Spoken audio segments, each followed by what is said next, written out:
From Noise to Clarity, Episode 2, The Fire That Eats Itself. You're driving home from work. Traffic is slow, you're tired. Then someone cuts you off, just swerves right in front of you. No signal, no wave. And for the next 30 seconds, it's all you can see. Their taillights, your hands tight on the wheel, your jaw clenched. You're home now. Dinner is ready, but you're still there, on that road, replaying it, adding commentary. Why do people have to be so? I should have. What if I'd... Your partner asks if you're okay. You say, I'm fine. But the fire is still burning, and you're feeding it with every replay. The old story, not from the Bhagavad Gita. There's a story almost no one knows, not from the big famous texts, but from the Brihadaranyaka Upanishad, the great forest teaching. There was a sage named Vidagdha Shakalya, a man who had mastered every ritual, every chant, every outer form of wisdom. He comes to the great teacher Yajnavalkya and asks, "How many gods are there?" Yajnavalkya says, 33,306. Shakalya smiles. He knows the numbers. Yes, but how many really? Yajnavalkya, 33. Shakalya, yes, but how many essentially? They go back and forth. 6, 3, 2, 1.5. Finally, Yajnavalkya says, 1. But Shakalya isn't satisfied. He keeps pressing. Which one? Name it. And Yajnavalkya gives the most devastating answer. The breath, the prana, that which burns when you are angry. Shakalya laughs. He thinks this is too simple.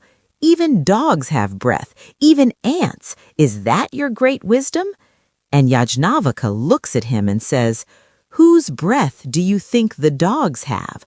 Whose breath do you think the ants have?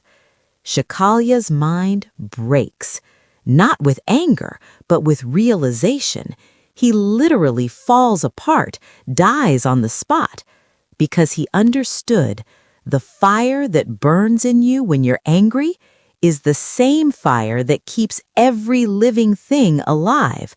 You're not having an emotion. You're meeting the fundamental energy of the universe in its destructive mood. Let me show you what happens in your body right now.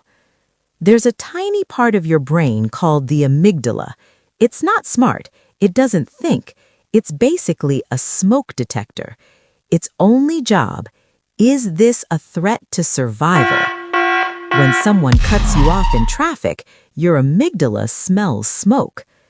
It doesn't know cars from tigers. It doesn't know rush hour from a life-or-death chase. Smoke equals fire. Fire equals threat. So it hits the big red button, the emergency override button. Suddenly, your thinking brain gets put in timeout. Blood rushes to your limbs to fight or run. Your heart hammers. Your vision tunnels. Your digestive system shuts down. You are now biologically prepared to fight a tiger. The problem is, the tiger is already 3 blocks away listening to a podcast. Here's where it gets interesting. The chemical surge of anger, it lasts 90 seconds. 90 seconds from trigger to fade. That's it. So why do we stay angry for hours, days? Why do we replay the argument in the shower? Because we keep telling the story. After the 90 seconds are up, we have a choice. Option 1, let the fire burn out.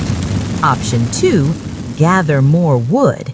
And another thing, and remember last week, and what about that time in 2019? We choose option 2 every time. We become storytellers of our own suffering. And the worst part? The story feels true. Every time you replay it, it feels more real, more justified. That's why Shakalia died, not from anger, from realizing he'd been feeding a cosmic fire with his own small stories. So, here's what you do. Next time. 1. Name the heat. Don't say, I'm angry. Say, heat in my chest, tight jaw, clenched hands. Physical, not emotional. 2. Set a mental timer, 90 seconds. Watch the fire burn. Don't fight it, don't feed it. Just watch. 3. Ask the question, am I fighting a tiger or telling myself a story about a tiger? That's it. That's the entire practice. Yajnavalkya wasn't saying anger is bad. He was saying you're playing with fire without knowing it's fire. The same energy that makes you shout at traffic is the energy that digests your food, heals your cuts, makes your heart beat, powers every cell in your body. It's prana, life force. You're just meeting it in its most primitive form. When you're angry, you're not a bad person. You're a universe expressing itself as no. The question isn't, how do I stop being angry? The question is, how do I meet this cosmic fire without getting burned? You'll get cut off again. Someone will say the wrong thing. You'll feel the heat rise. But now you know it's not you being broken. It's the universe checking if you're paying attention. Don't fight the fire. Just don't pour your stories on it. Let it burn for 90 seconds, then let it go back to keeping you alive.